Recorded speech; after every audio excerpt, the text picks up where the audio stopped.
Mon invité aujourd'hui dans Grésie Média, c'est une fille à qui on devrait avoir quand même pas mal de fun. Elle a volé carrément la vedette lorsqu'elle a passé à l'émission Un souper presque parfait. Pas seulement une fois, deux fois. Faut quand même le mentionner. J'ai avec moi la petite fille de Beauceville, la petite fille de Michel Mercier, celui qui pourrait quasiment être élu maire de Beauceville un jour si ça lui tente. Claudie Mercier, comment ça va? Allô, ça va bien, toi? Oui, ça va très bien, hein, Claudie. Je me rappelle que lorsqu'on s'était parlé à l'époque, que je travaillais pour Rembourse.com, tu m'avais dit, bon, faire la télé, ça a toujours été mon rêve, ça m'a toujours intéressé. Tu as passé 2 fois à la télé avec Un souper presque parfait. Qu'est-ce que ça a changé dans ta vie, ça? Ça a changé ma perspective future, là, en fait, sur ma carrière, sur mon métier. C'est certain que quand j'ai passé à l'émission, justement, j'ai comme tout de suite eu envie de faire ça toute ma vie. Là, dans le fond, être devant une caméra, j'ai tellement eu du plaisir, là, j'ai tellement vécu une belle expérience, veux pas, puis ça m'a comme remis en question sur justement ma carrière, parce que moi, j'étais en éducation avant. Puis aussi, ça m'a fait prendre des chemins différents, là, veux pas, tu sais, comme présentement, justement, j'ai ma chaîne YouTube. Puis c'est ça, là, ça m'a comme éclairé un peu sur ce que je voulais faire dans ma vie. On va en parler de ta chaîne YouTube, mais juste avant, il faut que tu mentionnes ça à bien du monde. Il y a du monde qui était pas au courant, mais t'as lâché l'école. Ouais, c'est triste. Ouais, ben dis donc, on te demandera pas d'aller à Jésus-Marie pour annoncer à tout le monde, ouais, ben l'école fait mal lâcher ça. Mais oui, je viens de lâcher l'université, en fait. Pourquoi? Premièrement, je vais essayer de faire ce bref. J'ai lâché l'université par un manque de motivation pour mon programme. Moi, comme je l'ai dit précédemment, j'étais en éducation. Puis, dans mon programme, je sentais qu'il me manquait vraiment quelque chose. Puis, je sentais que ça me passionnait pas à 100%. Puis, moi, quand on me demandait justement, toi, Claudie, qu'est-ce que tu veux faire dans la vie? C'est quoi ton rêve? Je répondais tout le temps que je voulais être animatrice télé, que je voulais faire de la radio, que je voulais faire de la télévision. Puis, je me suis rendu compte que quand j'ai choisi éducation, j'avais pas choisi ma principale passion, puis j'avais pas choisi selon mon cœur. J'avais choisi selon la facilité. Ça me tentait pas de rester là-dedans, justement. Tu sais, je voulais vraiment poursuivre mes rêves. Je suis jeune, puis ça me tentait d'aller vers quoi ça me faisait vibrer, en fait. Tu sais, qu'est-ce qui me fait vibrer, qu'est-ce qui me motive dans la vie? C'était ça. C'était les communications, c'est tout ce qui touche le domaine de la télé. Fait que je veux vraiment aller dans cette direction-là. Nouvelle chaîne YouTube pour toi et une de tes amies, Vlog à deux. Ça ressemble à quoi, Vlog à deux, à part, mettons, faire des niaiseries chez Dolorama, qui m'a fait, soit du temps passant, vraiment rire, là, mais sinon, ça ressemble à quoi? En fait, c'est une chaîne, beaucoup de discussions, d'anecdotes, d'histoires. Aussi, comme projet futur, on a des discussions sur des sujets tabous. Donc, par exemple, l'homosexualité, la place que prend le corps des femmes sur Instagram, par exemple. C'est vraiment une chaîne autant humoristique que sérieuse. Donc, en fait, nous, on veut vraiment aller rechercher tout le côté défi, routine, rire, humour, tout en allant chercher un côté beaucoup plus sérieux où ce qu'on va aller toucher vraiment les gens sur des sujets de la société, sur des sujets qui nous arrivent à nous, donc sur des histoires de notre quotidien. Donc en fait, notre chaîne, c'est vraiment plus une chaîne où on voit notre vie défiler, si on veut, là, je veux dire on nous suit dans notre vie, puis tu sais, moi puis Katia, celle qui fait ça avec moi, on est des personnes autant humoristiques que des personnes sérieuses, donc on veut vraiment que notre chaîne dégage l'authenticité de ce qu'on est. Bon, là, t'as comme créé une question en moi, t'as parlé en plongeant le corps de la femme, la vision qu'on a du corps de la femme. T'es quand même quelqu'un qui aime ça. Je sais pas si je vais utiliser le terme provoquer, mais du moins, ça te dérange pas d'embarquer dans ces zones-là. Je regardais l'autre jour la dernière photo de profil que tu as mis sur Facebook, ce qu'on peut te voir en sous-vêtements. Est-ce que c'est des choses qui ont créé des remous? Comment tu vois ça? Ah oui, vraiment. Ah ouais? C'était le sujet de la journée. Quand j'ai mis cette photo-là, j'ai reçu une vingtaine de messages Ben voyons, sur... Ah oui, c'est pas une joke, là, ce que je te dis là. J'ai reçu une vingtaine de messages sur Facebook me disant comme quoi ben il y avait des commentaires autant de mes amis que des personnes que je ne connaissais pas, à quel point c'était inapproprié de publier une photo comme ça, que ça n'avait pas sa place, que j'en montrais trop, que je ne montrais pas la réalité du corps féminin, que je voulais justement me montrer que c'était trop sexy, que j'étais trop une personne sexuelle, et qu'en enseignement, un visage comme ça peut pas être associé à ça. Moi, personnellement, j'ai pris ces commentaires-là un peu comme... j'ai encore plus voulu provoquer face à ces commentaires-là. Ça m'a insulté de voir à quel point les gens sexualisaient ça, le corps d'une femme. Puis il y a même des personnes qui m'ont écrit pour me dire que eux, ils n'auraient jamais le guts de faire ça, ils feraient jamais ça, ils n'ont pas le corps pour faire ça. Moi, je leur ai répondu en voulant dire, ben c'est quoi avoir le corps pour faire ça? Je veux dire, il n'y a pas de corps précis, là. Je veux dire, tu fais ça si ça te tente. Si ça te tente de poster une photo de toi en sous-vêtements, ben fais-le, ma belle, là. Je veux dire, peu importe le corps que t'as, ben tu devrais pas te sentir mal de publier une photo de ton corps parce que c'est un corps, puis un corps, c'est quelque chose de beau, c'est quelque chose qu'on peut admirer sous toutes ses formes, autant que si t'as pas de forme, que t'as des formes, que t'as des rondeurs, que t'en as pas, que t'as des imperfections, que ce soit des taches de rousseur, que ce soit des plaques de naissance, des vergetures, n'importe quoi, tu devrais pas être gêné de publier des photos de ton corps parce que c'est toi, ça fait partie de toi. Amen.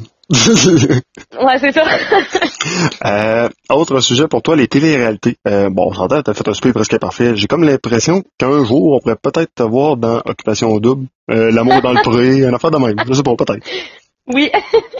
Ben, en fait, c'est mon but. Je vais faire les auditions pour Occupation Double. Ah oui? Oui, c'est pas une blague. Ça fait vraiment partie d'un de mes projets. C'est bizarre de même, un projet participer à Occupation Double. Mais depuis que je suis jeune, là, à chaque fois que j'écoutais cette émission-là, je me suis dit, un jour, là, je vais être dans cette émission-là. Ça va être drôle, on va rire. Puis non, ça me tente vraiment de faire les auditions. J'ai envie d'embarquer dans ce défi-là. Puis c'est un gros défi, soit dit en passant. Il y a beaucoup de jugements par rapport à cette émission-là. Mais moi, je m'en fous des jugements. Je vais là pour me faire du fun, puis pour profiter de la vie, dans le fond, puis c'est ça. Ben, vite de même. Mettons Marie-Pierre Morin, c'est-tu l'exemple quelqu'un que tu pourrais idolâtrer ou qui est dans... Parce qu'on s'entend, elle a commencé là, elle l'a mentionné aussi dernièrement à la télévision, comme de quoi que ça a été dur, mais en même temps, c'est la façon qu'elle a réussi à forger sa carrière et à monter où ce qu'elle est rendue aujourd'hui. Là. Oui. Ben, c'est surtout... Tu sais, je cacherai pas que mon désir d'aller à Occupation Double est beaucoup relié à mon désir de devenir animatrice télé, donc de suivre un peu le même chemin que Marie-Pierre Morin, en fait. Tu sais, il y a plusieurs personnes qui me disent pour vrai, on te voit à Occupation Double, tu sais, tu pourrais être la future Marie-Pierre Morin, puis moi, comment je pourrais dire ça? Tu sais, ces commentaires-là viennent me toucher parce que, genre, moi, je l'aime vraiment, Marie-Pierre Morin, puis j'aime ce qu'elle fait, puis je sais que ce qu'elle fait, c'est vraiment ce que j'ai voulu faire depuis que je suis toute jeune. Puis c'est sûr que de suivre le parcours Occupation Double, tu sais, Marie-Pierre, son passage à Occupation Double, ça n'a pas été non plus super positif. Moi, c'est pas nécessairement ça que je recherche, là. Je veux dire, tu sais, c'est certain qu'il va y avoir des jugements si j'y vais, mais moi, c'est certain que j'y vais pour une chose, ben pour plusieurs choses en fait. C'est pour me dépasser, pour vivre un nouveau défi. Aussi, si j'ai la chance de me faire connaître, ben tant mieux. Tu sais, c'est vraiment pas pour être prétentieux puis pour devenir, tu sais, dans le sens, je dis pas ça pour devenir prétentieuse, mais tu sais, je veux dire, aller à Occupation Double, on s'entend que du jour au lendemain, tu peux genre créer genre ce que tu veux être parce que tu sais, veux pas, tu deviens la personnalité du Québec. Je veux dire, il y a plusieurs personnes qui s'associent à toi, autant qu'il y a plusieurs personnes qui s'associent pas à toi du tout. Puis comme ça te permet de justement forger ton caractère, puis de créer, de peut-être faire un futur métier plus facilement. C'est, tu sais, comme moi, si je veux être animatrice de livre, ben il faut que je prenne ce que j'ai à ma disposition, il faut que je me crée des contacts. C'est vrai, c'est du même. Tu sais, je pense que tout le monde est au courant quand tu passes à Occupation Double, ben du jour au lendemain, ta vie elle change, puis tu deviens comme une personnalité québécoise. Bon, question shotgun version Occupation Double. Autrement dit, je t'explique relativement très simplement le concept. Je te pose une question, t'as pas le temps de penser, faut que tu répondes tout de suite. Est-ce que t'es prête? C'est stressant, mais oui. OK, parfait. Première question. Quel type de gars ça te prendrait? Mettons, dans l'occupation double, Ouais. Adamo. OK, c'est bon. Un genre de gars comme Adamo, là. Deuxième question. Tu rencontres une fille comme Joanie, qu'est-ce qui se passe? Ça ira pas bien. Non, ça ira pas bien. Troisième question. Tu forces le gars dans l'occupation double à manger les seules recettes que tu as créées dans ton blog personnel à l'époque. Ouais. Comment il va réagir? Ben, il est mieux de bien réagir, là. Je veux dire, je pense que je cuisine bien, fait que, en espérant qu'il aime ça, là. Le gars n'aime pas tes vêtements. Ta réaction? Ah, je change de vêtements. Je suis une personne comme ça. Ah oui, pour vrai. Je pensais que t'allais dire je change de gars. Non, ben, je change, pour vrai, je change de vêtements. J'aime ça plaire à l'autre personne, puis s'il aime pas mes vêtements, ben, je vais essayer de plaire à lui. Moi, je suis une fille quand même assez caméléon. Je veux dire, je peux avoir plusieurs styles, puis si le gars aime plus me voir en jeans troués plutôt qu'en robe, ben, tant mieux. Puis s'il aime mieux me voir en robe, ben, je vais me mettre en robe. Moi, j'aime ça faire plaisir au gars ou genre à la personne que je veux genre courtiser. Fait que je vais lui faire plaisir dans le fond. Le couple le plus cute que t'as vu à Occupation Double? Ben c'était pas vraiment un couple, mais Alexandra S et Adamo, c'était clairement, je trouve, le couple le plus mignon. OK, parfait. Et la dernière question. Si un jour tu tombes en amour avec un gars à Occupation Double, puis qui se révèle être un gars comme Jimmy, qui est un danseur du 2,81, qu'est-ce qui se passe? Ben moi, je suis pas quelqu'un qui va juger. Je suis pas quelqu'un qui va juger ce que l'autre personne fait dans la vie. Moi, si j'ai aimé cette personne-là, je vais continuer de l'aimer, peu importe les choix qu'elle va prendre dans la vie. Moi, je m'attends à la même chose de l'autre personne. Si moi, je fais un métier que l'autre personne, ça lui convient pas, ben c'est tant pis pour lui. Mais moi, je m'attends à être avec une personne qui va accepter mes choix, mes décisions. Fait que si la personne est danseur au 2,81 puis que c'est ça qui l'allume puis que lui, il aime le côté chaud, ben tant mieux pour toi, mon homme, tu fais ce que ça te tente dans la vie, puis moi, tu prends tes propres décisions. Moi, je t'ai aimé, j'ai aimé ta personnalité, je vais continuer de t'aimer, peu importe ce que tu fais dans la vie. Chloé, dernière question pour toi dans l'entrevue.